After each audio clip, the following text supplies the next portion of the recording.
উৎসবমুখর পরিবেশে শেষ হলো জগন্নাথ বিশ্ববিদ্যালয়ের কেন্দ্রীয় শিক্ষার্থী সংসদের ভোট গ্রহণ প্রক্রিয়া। প্রথমবার ভোট দিতে পেরে উচ্ছ্বসিত সাধারণ শিক্ষার্থীরা, যদিও প্রার্থীরা দিলেন নানাবিধ অভিযোগ। এদিকে নির্বাচনে কেন্দ্রীয় সংসদে ৬৫% এবং হল সংসদে ৭৭% ভোট কাস্টিংয়ের কথা জানান নির্বাচন কমিশনার।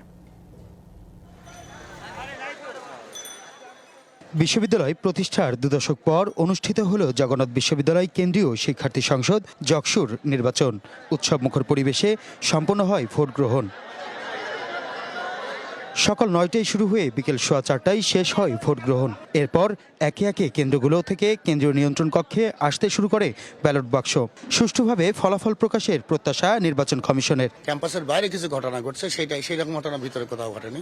আমাদের ভেতরে সবকিছু আমাদের একটা উৎসবমুখর পরিবেশে ভোট হচ্ছে, সকলে অংশগ্রহণ করছে। উচ্ছ্বসিত শিক্ষার্থীরা জানালেন স্বপ্নের ক্যাম্পাস গড়বেন প্রার্থীরা, এমনটাই প্রত্যাশা। এমন প্রার্থী চাই যারা আসলে এই সমস্যাগুলো দেখবে এবং আমরা সেই প্রার্থীদেরকেই আসলে নির্বাচিত হতে দেখতে চাই। আমাদের আবাসন সংকট তো আছেই, যাতায়াতেই আমাদের অনেক টাইম চলে যায়। ছাত্রদল, ছাত্র শিবির, বাম দল ও ছাত্র শক্তি 4 প্যানেলের মধ্যে হচ্ছে মূল প্রতিদ্বন্দ্বিতা। একে অন্যের দিকে অভিযোগের তীর প্রার্থীদের।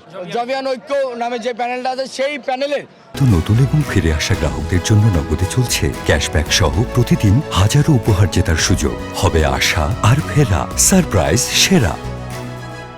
টোকেন নাম্বার ভোট কেন্দ্রে আছে শুধু সেই প্যানেল, এবং যারা দায়িত্বরত আছেন তারা ওই প্যানেলের টোকেন ছাড়া অন্য কোনো টোকেন থাকলে তারা তাদেরকে প্রবেশ করতে দিচ্ছে না। টোকেন নাম্বার ক্যাম্পাসের ভিতরে ঢুকবে না। এখানে তারা আমাদের যে ভাইরা স্লিপ দিচ্ছিলেন, একাধিক ভাই বোনদেরকে হেনস্থা করা, আমাদের নারী শিক্ষার্থীদেরকে হেনস্থা করা সহ ওখানে সন্ত্রাসী কর্মকাণ্ড করে যাচ্ছে। ফিজিক্স ডিপার্টমেন্টে এখানে যে ছাত্র সংসদ ছাত্র দলের পোলিং এজেন্ট ছিল, সে শিক্ষার্থীদেরকে ম্যানিপুলেট করছে ভোট দেওয়ার জন্য। ৩৯টি কেন্দ্রে ১৭৮টি বুথে সম্পন্ন হয় ভোট গ্রহণ। কেন্দ্রীয় সংসদের ২১ পদে লড়ছেন মোট ১৫৮ জন। হল সংসদের ১৩ পদের বিপরীতে প্রার্থী ৩৩ জন। হাসিব পান্থ, ডিবিসি নিউজ, ঢাকা।